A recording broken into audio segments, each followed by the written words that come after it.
എ.കെ.ജിയിൽ തുടങ്ങി എ.കെ.ജിയുടെ മരുമകനിൽ എത്തിയ ചരിത്രമാണ് കാസർഗോഡ് പാർലമെന്റ് മണ്ഡലത്തിന് പറയാനുള്ളത്. 1957 മുതൽ 71 വരെ 3 തവണ എ.കെ. ഗോപാലനും ഇക്കഴിഞ്ഞ 2004 മുതൽ 2019 വരെ 3 തവണ എ.കെ.ജിയുടെ മകളുടെ ഭർത്താവ് പി. കരുണാകരനുമാണ് മണ്ഡലത്തെ പ്രതിനിധീകരിച്ചത്. ഇടതുകോട്ടയിൽ 26-കാരനായ കെ.എസ്.യു നേതാവ് അട്ടിമറി വിജയം നേടിയ ചരിത്രവും മണ്ഡലത്തിനുണ്ട്. 1957 കേരളം രൂപീകരിക്കപ്പെട്ടതിനു ശേഷം നടന്ന 15 ലോക്സഭാ തെരഞ്ഞെടുപ്പുകളിൽ 12 എണ്ണത്തിലും ഇടതിനൊപ്പമായിരുന്നു കാസർഗോഡ്. 3 തവണ മാത്രമാണ് ഇടതു പാർട്ടികൾക്ക് മണ്ഡലം നഷ്ടപ്പെട്ടത്. 3 തവണ എ.കെ.ജി കാസർഗോഡ് നിന്ന് ലോക്സഭയിലേക്ക് തെരഞ്ഞെടുക്കപ്പെട്ടു. 1957 62 അദ്ദേഹം CPI സ്ഥാനാർത്ഥിയായിരുന്നു. 1964 കമ്മ്യൂണിസ്റ്റ് പാർട്ടി പിളർന്നതിനു ശേഷം 1967 തെരഞ്ഞെടുപ്പിൽ CPM സ്ഥാനാർത്ഥിയായി മത്സരിച്ചായിരുന്നു എ.കെ.ജിയുടെ വിജയം.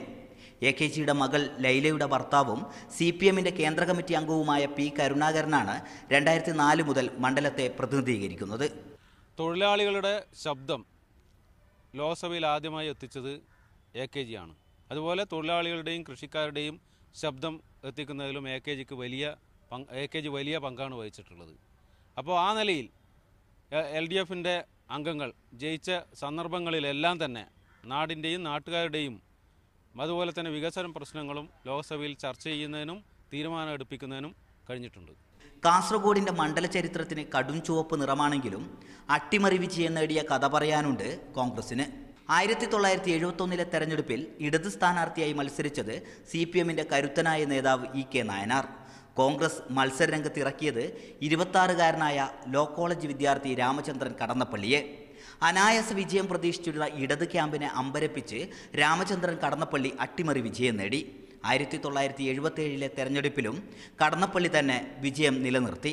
ഈ 2016 നിയമസഭാ ഇലക്ഷനിൽ 7 മണ്ഡലങ്ങളിലെ ഭൂരിപക്ഷം നോക്കുമ്പോൾ CPMന് LDFന് 83,000-ൽ പരം വോട്ടുകളുടെ ഭൂരിപക്ഷമുണ്ട്.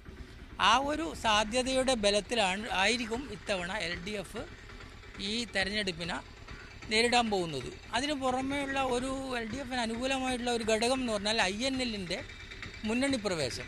അത് നല്ലൊരു ആശ്വാസം തന്നെ മുന്നണിക്ക് ഇടതുപക്ഷത്തിന് നൽകും. 1980 തെരഞ്ഞെടുപ്പിനും ഏറെ പ്രത്യേകതകളുണ്ട്. അന്ന് മണ്ഡലത്തിൽ കോൺഗ്രസിന് സ്ഥാനാർത്ഥി തന്നെ ഉണ്ടായിരുന്നില്ല. രാമണ്ണ റയ്യായിരുന്നു CPM സ്ഥാനാർത്ഥി. ജനതാ പാർട്ടി സ്ഥാനാർത്ഥിയായി മത്സരിച്ച O. രാജഗോപാലിനായിരുന്നു കോൺഗ്രസിന്റെ പിന്തുണ.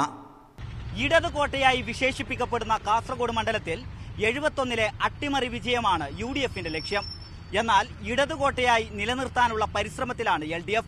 കാസർഗോഡ് നിന്നും ക്യാമറ പേഴ്സൺ അനീഷ് കാനങ്കാടിനൊപ്പം ഷഫീഖ് നസ്രുള്ള, മീഡിയ 1.